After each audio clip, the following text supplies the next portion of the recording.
AKAPADers. Aliens, Stairway to Heaven. No, this is Aliens, Dark Horse Comics, Fast Track to Heaven, written, illustrated, colored by Liam Sharp. Ever since Alien Romulus, we've been pretty heavy with Alien books. I love how just seeing the range of illustrators when they attack the alien universe, like the broken down machinery, the rust, the wires, and then like the xenomorph. No two artists solve those solutions the same way. You can have 100 different artists draw a xenomorph, and they're all drastically different. This is really like what Alien Romulus woke me up to, and I'm just like all in. So recently, I got this sucker from a used bookstore, Fast Track to Heaven. Liam Sharp does like all the artwork. Like, this is his opus. Now, they're calling this a graphic novel, novella, because it's roughly like 47, 48 pages. You guys can see it's pretty thin. Retail, I don't know what retail for. Someone sharpied out the price. But if we go to Amazon, we go to eBay, the range for this book can be $20, and it just goes way up. All of the more affordable copies on eBay and Amazon are being snatched up. In my view, this edition is already kind of storming towards like a $30-$35 price point. A lot of times these books do not get reprinted. I don't know if this is in the current omnibuy. I think there's 5 Alien omnibuy. Like, that's just so stressful just even saying that. I want to showcase this to you guys because I need to know if this is good or not. I'm so divided on this, but it has all the alien tropes that I love. It has the alien universe that I love. It has like the alien crew that I love, and some credit here. It looks like there's only one xenomorph, so thank God there's only one xenomorph. Guys, Liam Sharp, Aliens, Dark Horse Comics. Let's hit that drawing table. And there she is, AKAPADers. A Dark Horse graphic novella. Fast Track to Heaven, Liam Sharp. We have to say, let's just play role play here. You're the publisher. Liam Sharp submits this to you as a part of an alien pitch. And maybe you went to him. Maybe you ran into him at a convention. You know how business is done. And you say, Liam, would you be interested in doing something aliens for us and with us? And Liam's like, hey, I have this idea. I listen to a lot of Led Zeppelin. So Stairway to Heaven, that's just too slow. A lot of stairs. You gotta have good quads. Gotta have good flexibility. Good hip thrusters, all that stuff. So let's just do Fast Track to Heaven. And you kind of have like a very like alien in universe like vessel design with like an umbilical cord that like runs down to Earth. But it's not Earth, it's Europa. Europa, big Arthur C. Clarke. If you read 2001 and 2010, Europa's all over the place there. But like as a publisher, like you see the teeth and kind of where there's like the smoky like airbrush, like this just looks very alien, like what the technique is. Like even here, like you see throughout the book too, he does these like nice little like lens flare, like blur shots. And just, like right here. Like he does a lot of that in here. So you make this and you send it out, and you get some quotes. Dave Gibbons, Watchmen, intense and atmospheric! Exclamation point. Mike Carey, X-Men. Liam Sharp's one-man symphony reminds me of why aliens scared the bejesus out of me back in 1979. There's the price I showed you guys. See, someone didn't want anyone knowing how much this retailed for. So let's get into it. No artwork on the insert pages or inside back front or back cover. Is this wasted real estate? There's a big side of me that says yes. Now, Let's fix those lights. The opening shot is there. We have Josh Elliott, designer. And we have Blanebot here as lettering. So we all know. This could have been Blanebot, right? The designer level here for Josh, or credit could have been for the cover. Let's just say this is Blanebot. This perfectly fits. This echoes the original Alien Walter Simonson adaptation. Let me show that to you.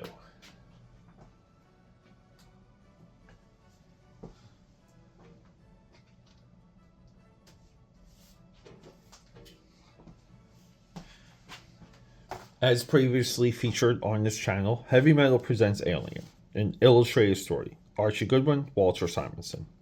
Based on 20th Century Fox's science fiction hit Alien. But check this out. See what I mean? There's like a little bit of an echo there. Cool stuff. That's the stuff we like seeing on this channel. Now, here we go. That spacecraft, or that vessel, or that space station with the umbilical cord that we like so much from that cover. Well, we get it again on page 1. This is the same. Not a good sign. But Liam Sharp is trying to hit it on all cylinders. He tries so hard. In the first couple pages, we get the crew. We're introduced to the crew. Cable here from the X-Men, not really. This is just a randomly scarred soldier. They have to go down the umbilical cord into the subterranean, into the ocean of Europa, because something went wrong, and the corporation is asking them to go check it out. We've been there. But this is what I mean about how people handle like the world of Alien. Whatever this guy has on his head, like this is from the Alien universe. But we get some like, you know, like some nice columns here. Like what's this happening on the roof? There's a bunch of wires coming out of there. But he uses like these like lens flares, like very well, like very smoky. I think all of this was assembled from a stack of sketches. I'm sorry. And I say that with pretty clear confidence, because this drawing here, that is like, you know, very well rendered. Well, this is the background for here, right? So they got to go on their mission, and they get the mission speech.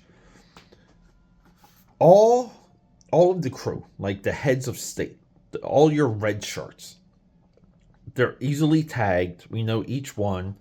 The girl, the biologist, the doctor, the soldier, right? And they have a nice banter. They have like we've been working together for a little bit banter. And they talk about Weyland Yutani. Later, they refer to Weyland Yutani as WU, almost as like Wu, like Wu. There's no phonic pronunciation, but you know, it's WY. Our benevolent sponsor is naturally concerned about the welfare of the crew. This operation is important to them as the protected life that remains on Europa's oceans. So they're just saying, like, there's something living down there, and this is like a major discovery. And then they take the umbilical cord, and this is like one of the money shots, right? Like, this is what we want to see. We want to see cocooned corpses. We want to see like the weird biomech. And the alien is like, hey, yeah, I'm going to cocoon everything outside the door. We're going to just ignore the door because, well, I don't know. Someone might want to stop by someday. And the alien was right for not cocooning the door, if I can say that. But they get through. They find desolation. They find death. Within all of this, we have a survivor. And we've seen this. You guys remember an alien? Looks like some kind of cocoon. But honestly, your guess is as good as mine, kiddo. Behind. And then boom, our alien boy. Right? Our only alien in this entire... Let's call him Europa Chap. Europa Chap's here. And he just like spears this dude. And then uses like the cool jaw. Look at that slobber. Just like, you know, like goes right through the helmet or right through the head and kills him. So already though, like this page just doesn't fit. It doesn't work. The word ballooning is just it's just confusing. It just doesn't hit. That's all. I mean, sometimes it's that easy. And here we just get wasted real estate. Not a lot of dialogue, no captions, nothing. And we get nothing here. We talk about this often. This is one of our almost everyday observation, is you have to add value to your comic and to your pages. And you do that by panels, and you do that by word balloons and captions. Those two things. You might say, well, Pete, there's panels here. These two could have been one splash page. It could have been one shot. A lot of this looks like Liam Sharp's like sketchbook. These just look like sketches. A lot of these are incomplete drawings in my eye. Yeah. In my eye, in my opinion. Like even these. Like these ones just seem like super quick. Super quick. You know, some of it kind of is like doesn't work. Because this is like detailed one way. And then the same character is detailed this way. It looks like a different artist. But the alien's got to like show off. He's like, my tail is just like the best thing. The guy's like, oh my god. And then they just get through a door. So there's no running. But you know, we get these like, again, he does really cool stuff with the light. I like the color design for this because we get transitions. Like we go from like brown, red here, like browns. We start with the the bisexual lighting. With the pink and the purple bleeds into the red bleeds into some of the green. Then we get basically red and brown, and then we're back to blue and green. But they gotta make their way, and they're now in the umbilical cord, going all the way down to the oceans of Europa with the alien on top. And this is where they break down that this creature is just something else. He clearly can breathe in different environments. Just doesn't give an F. And this guy's like, I don't care. I'll kill it. These jamooks, these mooks, jabronis are like, maybe we should preserve it. And he's like, I'm killing it. And we get like another long speech.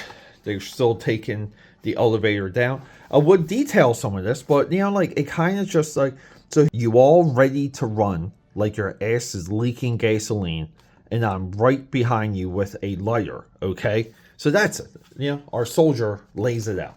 But see, like we get, like, again, this just looks like a sketch. Looks too loose. All blue. I love it. But yeah, they're running, and then the doctor's like, I don't have my kit. The doctor needs to go back for his kit. They go back and forth. Then Soldier Boy's like, well, I'll take the gun. I'll wait for the doctor, but you guys go escape. And then he's like, see you in hell, hippies. Because he says that a lot. He's got a little bit of a tagline. Little bit of a t-shirt there, right? Yeah, hippies. But, you know, we cool things with the lighting. The alien shows up. The doctor's dead. This guy, blame, takes a couple shots. And then we get to the doctor. Like, the doctor kind of didn't die. He witnesses the fight. He says, like, that alien thing ripped. He's got acid for blood. He ripped our escort to shreds, and then he just essentially dies. Talks about the acid for blood, and it's leaking and breaking through the hull. So the acid breaches the hull, as we now have in every alien thing, and they start flooding. So they go into condition red, and they're like, well, we have to jump into. Like right here, we have to jump into the pod. But before we get to the pod, we get a little bit of a story of kind of like what happened.